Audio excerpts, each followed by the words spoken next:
Butter দিয়ে দিয়েছি। বাটারটা করলে সব কিছু দিয়ে দেবো। বাটারটা একটু বেশি হয়ে গেছে, রোস্টের মধ্যে আসলে বাটার না হলে ভালো লাগে না।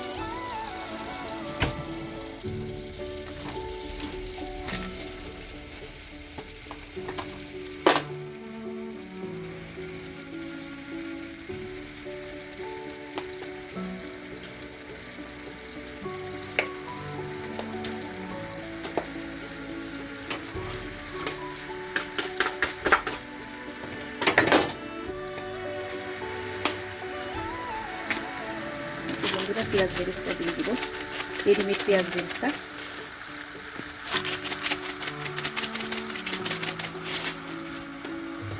তারপরে কেচাপ দিয়ে দিব।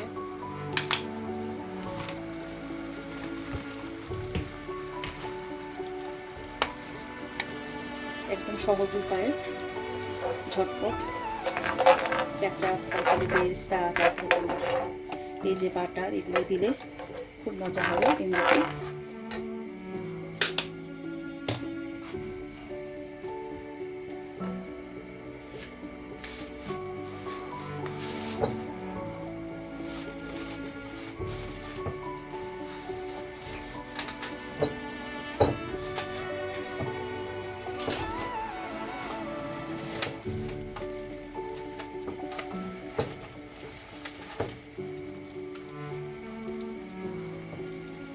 তারপরে আদা রসুন দিয়ে দিতেছি। এখানে আদা রসুন আর তোমার পেঁয়াজ একসাথে করা আছে।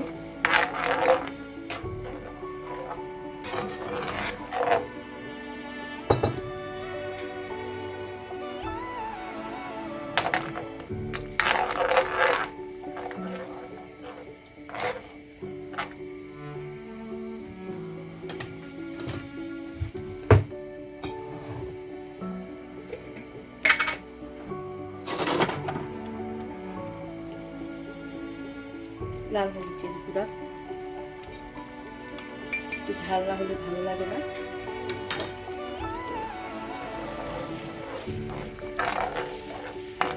আসলে খুব সামান্য উপকরণে আমি রোস্টটা করি।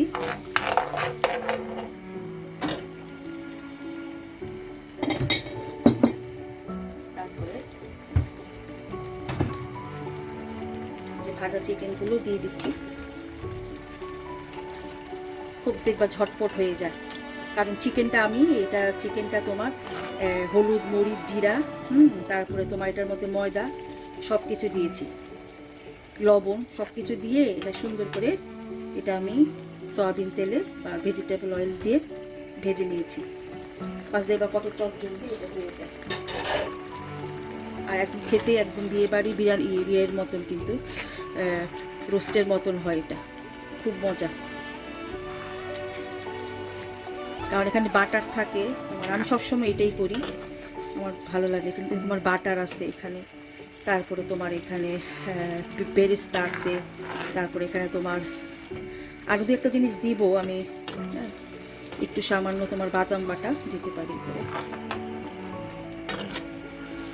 খুবই সুস্বাদু খাবারটা।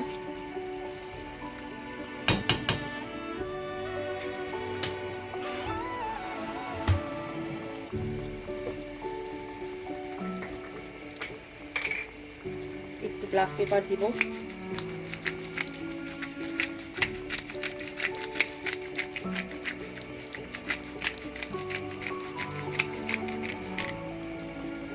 বেশি ঝাল হয়ে গেলে বাচ্চারা খেতে পারবে না। একটু জিরার গুঁড়া। আমি আসলে বাদাম বাটা দিতে ভুলে গেছি, বাদাম বাটাটা করে রেখেছিলাম, অসুবিধা নেই, পরেও দেওয়া যাবে। আমি আসলে এটা খুব ঝটপট করি, কারণ এটাতে চিকেনটা ভাজাই থাকে সুন্দর, আর মানে খুব মজা হয় এটা খেতে। সব কিছুর সাথে খেতে পারবা, ভালো লাগে না।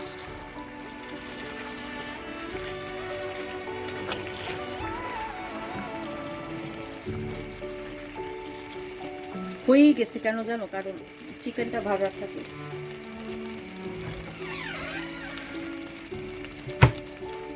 আরেকটা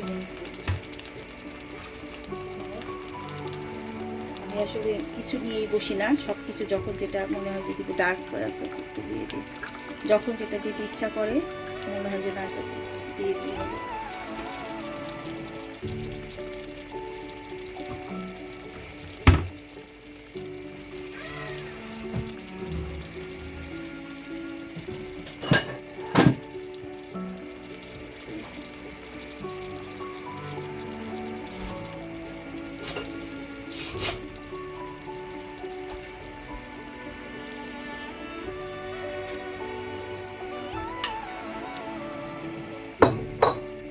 একটু বাদাম বাটাটা অসুবিধা নেই, আমার আগে দেওয়া উচিত ছিল, কিন্তু কিছু হবে না, তার সাথে সাথে মিশে যাবে, ঝোলের সাথে সাথে এটা মিশে যাবে।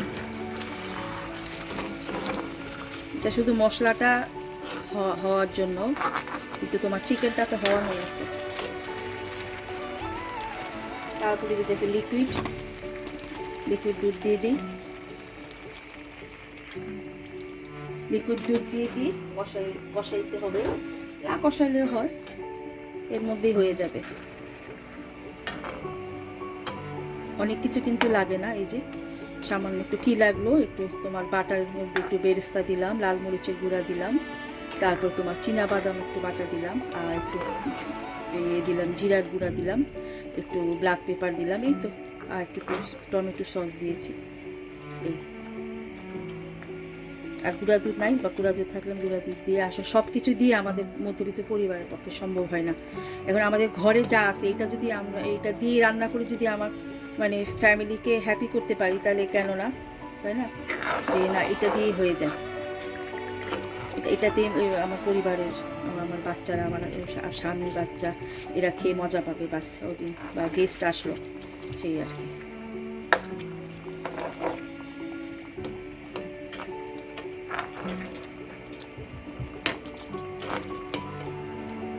দেখো তো দেখতে কত সুন্দর, দেখতে কিন্তু রংটা দেখো কত সুন্দর আসে, মানে ভালো লাগতেছে রংটা। তোমার লাল মরিচের গুঁড়া যেটা চিলি পাউডারটা, তারপর তোমার টমেটো সস, মানে কালারটা সুন্দর আসছে, আর যেহেতু ভেজে নিয়েছি কালারটা কিন্তু নাইস লাগতেছে একদম, আর খেতেও তেমন। আচ্ছা, আমি মনে হয় লবণ দিতেই ভুলে গেছি,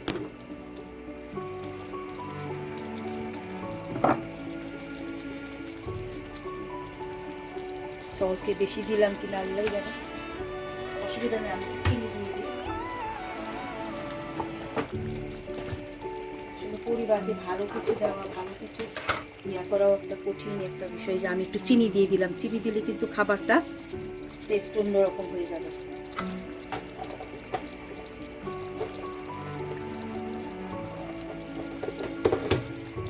আমার মনে হয় না আমার আর কিছু, আমার প্রায় হয়ে আসছে, একটু নাড়াচাড়া দিয়ে 1 মিনিটের মতন হয়ে যায়, যখন খাবো তখন তো আর তোমার একটু গরম হবে, এই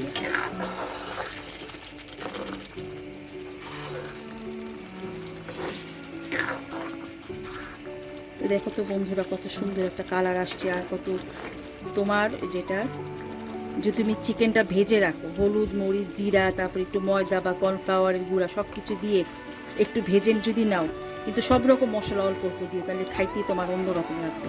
সুন্দর করে ডুবা তেলে ভাজার পরে তখন তুমি যে এরকম করে মশলা, এরকম কেন করে তুমি যে কোনো মশলা যদি কষায় দাও, এটা কিন্তু খাইতে অন্যরকম লাগবে, কারণ তোমার মুরগিটা তো ভাজা, আর যদি তুমি ভাজা মুরগি যদি ভাজা না থাকে, তাহলে কেমন একটা কাঁচা কাঁচা গন্ধ আসবে, ভাল লাগবে না খেতে। এটা পোলার সাথে খেতে দারুণ, পোলাও বিরিয়ানি সব কিছুর সাথে, অবশ্য রুটি টুটির সাথে কিন্তু এগুলো এটা যাবে না, তুমি এটা ইয়ার সাথে পোলার সাথে খাবা, এগুলো পোলার সাথে খাইতে কিন্তু বেশ লাগে। তো বন্ধুরা, এই তো হয়ে গেল আমার চিকেন রোস্ট হয়ে গেল, খুব অল্প উপকরণে, খুব সহজে। তো আল্লাহ হাফেজ।